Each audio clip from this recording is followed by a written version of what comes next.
disregard my previous, Chris. We are going to run through it. All right, welcome everyone, and thanks for coming along to the UEG TAG meeting today. And Powering Skills Organisation acknowledges traditional custodians of country throughout Australia and their connections to land, sea and community, and we pay our respect to the elders past and present and extend that respect to all Aboriginal and Torres Strait Islander people here today. And welcome.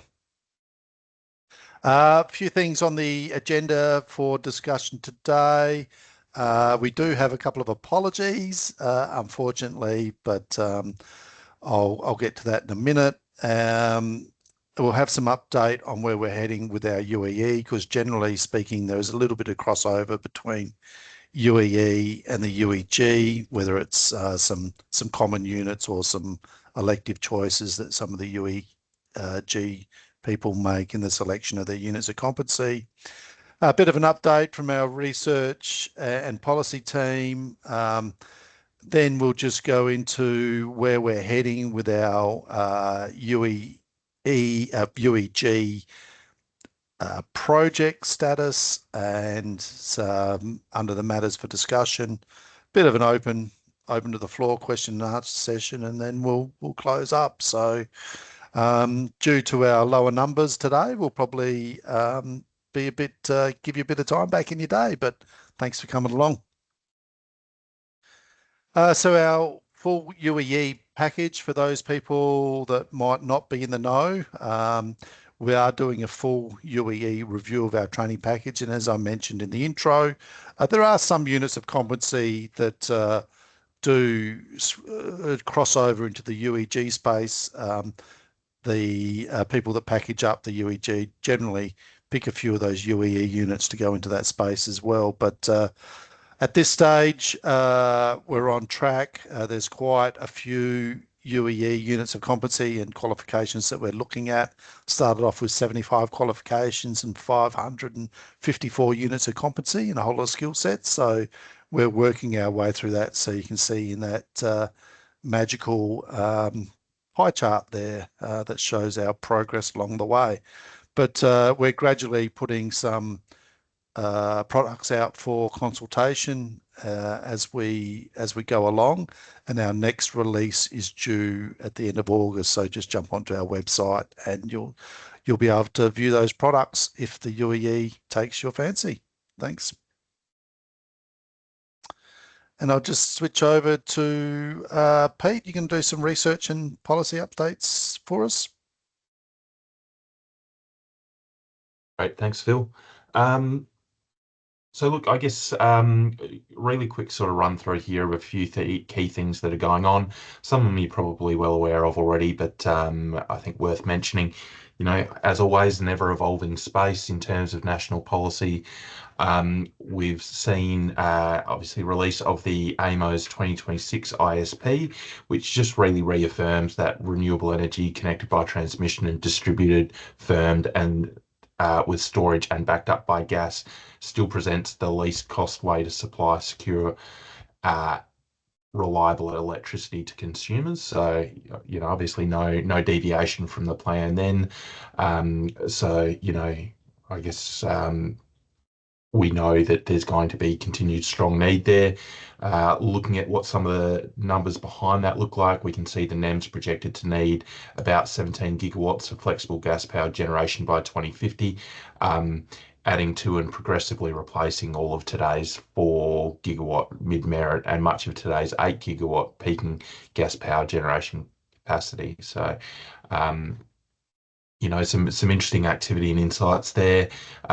We know that new gas supply, transport and storage infrastructure will also be needed to bring sufficient gas from production in the northern states, and so support the reliability for operability of the gas powered generation that will be required, that we just sort of referred to there. Interesting as well, within the budget, we saw the commitment to a domestic gas reservation scheme that's expected or should have just or will expected to commence on the 1st of July 2027, and it will require gas exporters to supply a proportion of their total production to the Australian market, equivalent to about 20% of the liquefied natural gas exports. The government's allocated around $35.5 million over 4 years towards establishing that scheme. Consultation closed on the draft design framework in June for that one, and the government's seeking to legislate the scheme ahead of the proposed commencement date. So a little bit of activity going on there. Other things worth mentioning, we're seeing a new training centre for new energy skills being stood up in Victoria, which is quite significant.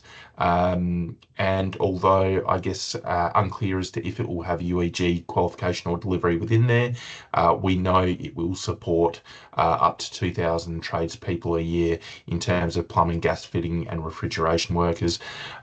So in terms of some of those post-trade or the qualified workers that UEG tends to tap into, and to then transition over to those UEG skills, some likely sort of throughput there. Last thing to mention, I guess we're seeing some updated rules from the Australian Energy Market Commission. They implemented a new rule requiring distribution network service providers to publish a 20-year development plan to enhance local electricity grid planning and visibility. And that's really driven by the rise of consumer energy resources like solar and home batteries. So there's likely to be a little bit of emerging work in that space around those updated rules. Next, thanks, Phil. So on the research side, to give you quick visibility, we've had 3 research projects recently released. These aren't necessarily UEG solely related, but they do have some crossover into that space. The electrician workforce capacity study really looks at how we unlock some of the latent capacity to grow the workforce that we need. So we know we've got some significant shortages right across the energy sector, including within gas. And this really looks at, one proportion of that being the electricians and how we can unlock that capacity. Skills and productivity far more relevant for the gas sector. So this really takes a deep dive into that critical link between skills and productivity. It looks at the productivity of the utility sector, which gas would sit within, and how that's performing more broadly. And we're seeing, unfortunately, significant productivity decline in that space. And then it really looks at how that links into areas like post-trade training, skill shortages and things like that. So some interesting findings there for the gas sector that really need to be looked at. But again, being at the pointy end of that productivity decline is not an enviable position to be in. So, but on the plus side, it does open us up, or it does allow us to leverage that national conversation around productivity into hopefully some policy or some legislative action to help support, increased productivity in that space.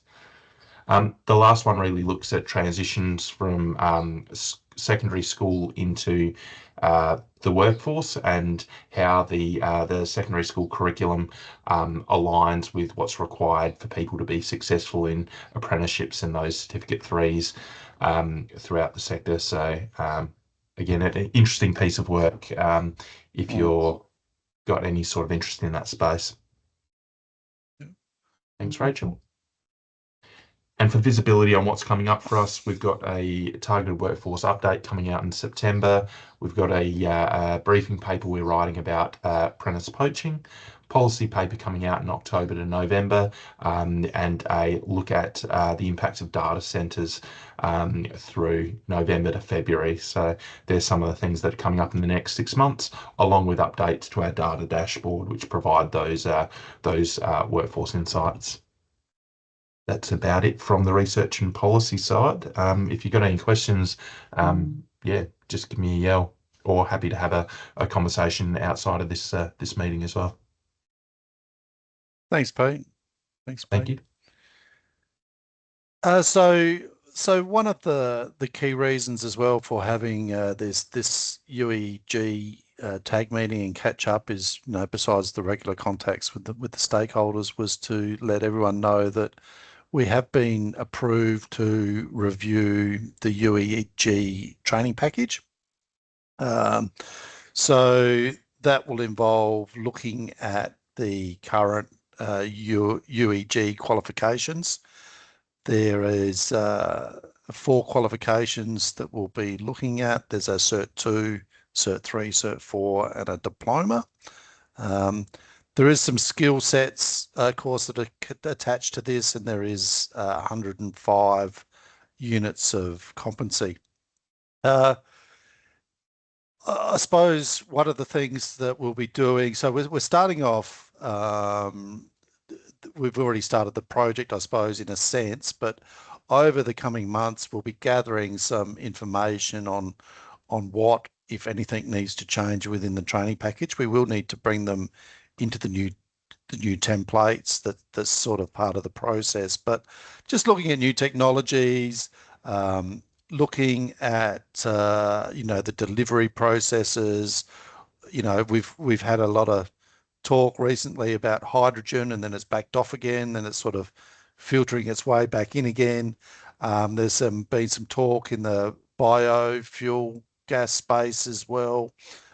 So we're just going to be doing a bit of research into that. So the team, our industry engagement team, will be going out to industry, employers and industry groups, to those RTOs that do that delivery, and get that initial consultation underway, and analysis of what's happening out in the industry. And some of Pete's team might even get involved in that research and policy area, and just finding out all the information we can before we jump in and start to making any changes to those qualifications and units and skill sets and that sort of thing.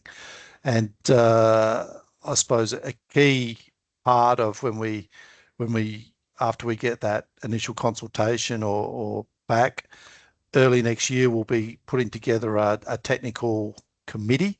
That technical committee will be involved in the development of the qualifications, and also they'll be involved in just making sure that that governance is right, and oversight, the PSO is doing the right thing.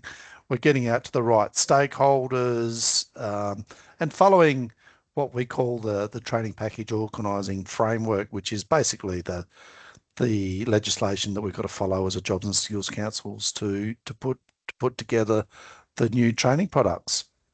Yeah, and as I mentioned, a little bit about the time frames in this, but the project is built around the main milestones.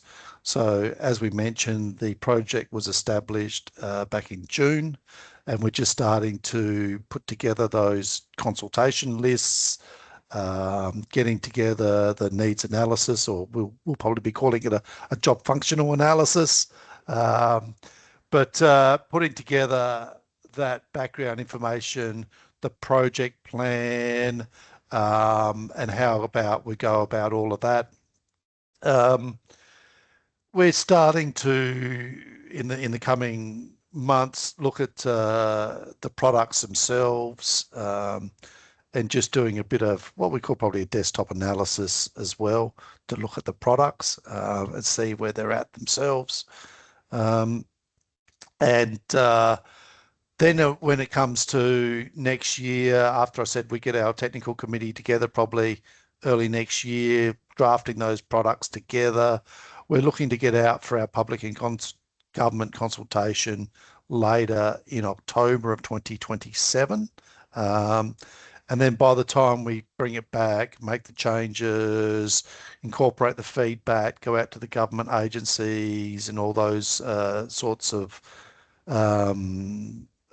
processes that we need to go through, getting it approved by our assurance bodies and skills ministers and all that sort of stuff.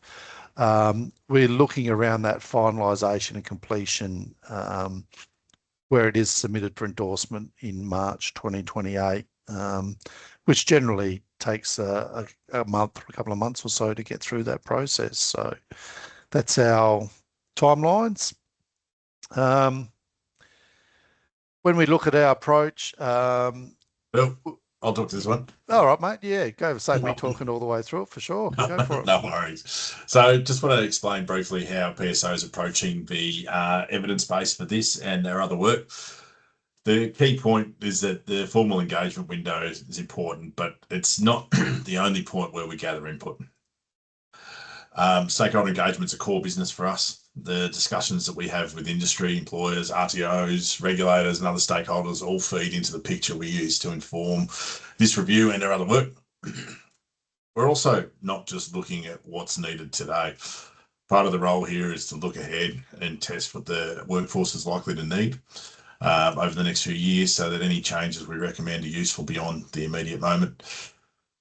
So this slide here breaks that down into 3 parts. So firstly, we need clear objective. That means getting practical understanding of the training and workforce requirements needed to equip the workers with capabilities employers and their industry need, and then also including emerging capability needs. Secondly, we build on that, we build the evidence base, I should say. And that includes stakeholder feedback, but also workforce, industry training and regulatory data. The value is bringing these sources together rather than relying on just a single source alone. And thirdly, we use that evidence to inform this review and our other outputs from the organisation. And that means identifying possible capability gaps, testing those against existing training products and settings, and then working through what improvements are actually supported by the evidence. So for this group and anybody else watching, the ask is really practical. We're interested in what you're seeing on the ground, what current training products might not fully support current or emerging workforce needs, and whether or not there are other sources or stakeholders, we'd love to hear from some more, that we should be considering as the review progresses. So we will come back to this through the formal engagement processes, but you've got any immediate views on the approach or how we can strengthen the base for UEG, we would absolutely welcome that feedback. Back to you, Phil. Thanks. So, as you probably noticed, not a huge amount of our stakeholders are on our call today. We had some late apologies, a little bit going on with the people at the moment, but we will be having another TAG meeting in October, and I suppose some following meetings after that. But as Jess sort of just mentioned there, our engagement team will be going out because the UEG project is underway. So we will be going out and looking and listening and talking to the stakeholders, bringing them back into this meeting, but also to get involved in the consultation on all matters to do with the UEG training package as well. As we talk to, all of our stakeholders, gas isn't going anywhere fast, to much as a few governments and other agencies might be saying. Everyone we're talking to in this space is that gas is going to be around for a very long time. So we've got to make sure that the training we're doing is fit for purpose. And I suppose I know there's only a couple of you on the call at the moment. We did have some people that jumped in earlier. Is any thoughts or questions you'd like to throw at us? Don't want to put you on the spot, but is there anything you'd like to bring forward? Anything we can do for you? I suppose the main thing we'd probably ask is if you know anyone who would have some interest in this space, we'd definitely be interested in that. So any initial thoughts? Do you use the training package, aware of the training package, happy with the training package? I know, as I said, there's only a couple on board, but yeah. Hi, it's Chris here. Can you hear me? Yeah, we can hear you now, Chris. Yeah, sorry about that. I had an issue with the headphones. But Yeah, so I'm in the RTO space with Down now. We deliver the UEG package and training, and obviously based in Victoria, we've obviously got the direction of the government, the state government at the moment has got this sort of gas ban on, sort of patterns to get rid of new connections in gas, which obviously you're seeing a decline in people moving away from the gas industry, certainly contractors and stuff who initially would train. Because there's a lot of uncertainty in the industry. Training wise, a lot of our training we deliver under the UEGs based on the asset owners' requirements. So the like AusNet services, AGIG, etc. And they don't always require the workers to have the full qualifications. It's normally unit of competence, just a list of unit of competence. That's all they require. And that's why you see a low number of enrollment probably in full qualifications. And obviously if there is a decline in the connection space, which affects the workers, companies like Dan and stuff will branch out into other areas of gas like LPG and stuff as well. I'm not sure how viable the hydrogen angle is, but I could certainly see LPG being more involved. Yeah, actually, we did have I had a conversation with the Gas Energy Australia, which is the LPG that looks after the LPG industry, I suppose. And they admitted themselves that they've been a little bit quiet in that engagement space themselves, and now looking to get involved, and they'll probably be along in our committees, in our tags moving forward. But yeah, I think you're right. That LPG one is a increasing space. Yeah. Because as an infrastructure provider, our company would probably have to. I can imagine, like you say, in Victoria, if we go ahead with this gas ban, if restaurants can't connect to the gas network, then they'll look for LPG type setups. Because they're not going to run on electric hot plates. Yeah. So is that starting to have a big effect now? It's been in for a little while, hasn't it? Is it starting to have a big effect there in Victoria, or slowly creeping in? Or it's creeping in because there's a lot of people from environmental green aspect requesting their gas connections to be cut off. So we're actually cutting off a lot of houses that don't need to be cut off. They're just moving away from gas full stop to electric. And then we've lost about 20 odd different contracting companies due to the decline in workload on new connections on new development estates. And some of those new estates now are not even laying gas mains. They're just going all power.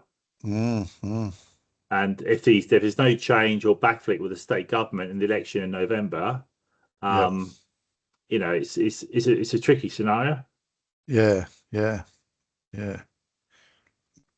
No, that it is, and that I can see now why that LPG's become more important. Rob, did you want to jump in there as well? Or? Yeah, we're actually, I'm up here in Queensland, or in central Queensland to be exact, and we seem to be moving in the other direction. We're starting to do a bit more exploration, and it's coming back more into play. So it's quite interesting how the politics really does affect what we do.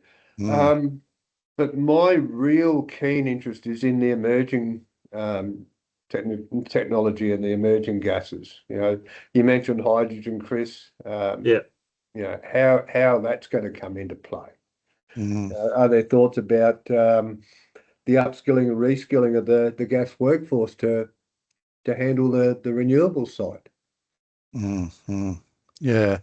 We also get a little bit of feedback in Victoria from the biofuel type industry. I'm not sure if that's happening up there in Queensland as well, but very big. I've got a cane field right beside me, and they're one of the main drivers in the biofuels for our region. So that's another aspect of it. So looking forward, that might be one of the areas that might be something lacking in the training package around some of that biofuel. There might be something even in that LPG space. And I know Powering Skills doesn't deal with a lot of downstream type gas in our qualifications, but in that distribution and that sort of thing of those biofuels and those and even the hydrogen, although it has sort of fallen away, it's starting to filter back a little bit. Like some of those major projects got canned, but it's starting to just sort of filter back in again. So yeah, the major projects have been canned, but industry is still playing with it in the background. And I have teachers down in the process ops space that are getting a lot of inquiries around the hydrogen space, etc. Yeah. Hydrogen, ammonia, the other aspects they're playing with down there. Yeah. So it's going to be interesting to see where it leads. And let's face it, as we all know, government changes, it can change our direction in a hurry. Yeah, absolutely. Absolutely. Yeah. Yeah. So look, I suppose just to finish up, and I don't want to, hold you up. As I said, we haven't got a lot of stakeholders on board today, but as we do get more into our projects, you guys happy for our industry engagement team to touch base and have those conversations and maybe lean towards where some of your stakeholders are and that sort of stuff, so we can reach out to them and get them involved and well, because as we've just said, really important industry, and yeah, we'd love to help it along its way. Yep. No, as far as I'm concerned, please reach out. Yep. I do have people playing in this field, and definitely need to keep them up to date and prepared. Yeah. No, great. Thank you. All right then. As I said, thank you very much for today. We might leave it there, and we look forward to our next meeting and getting our UEG project totally underway. Thank you very much. Thank you. Thanks, guys. See ya.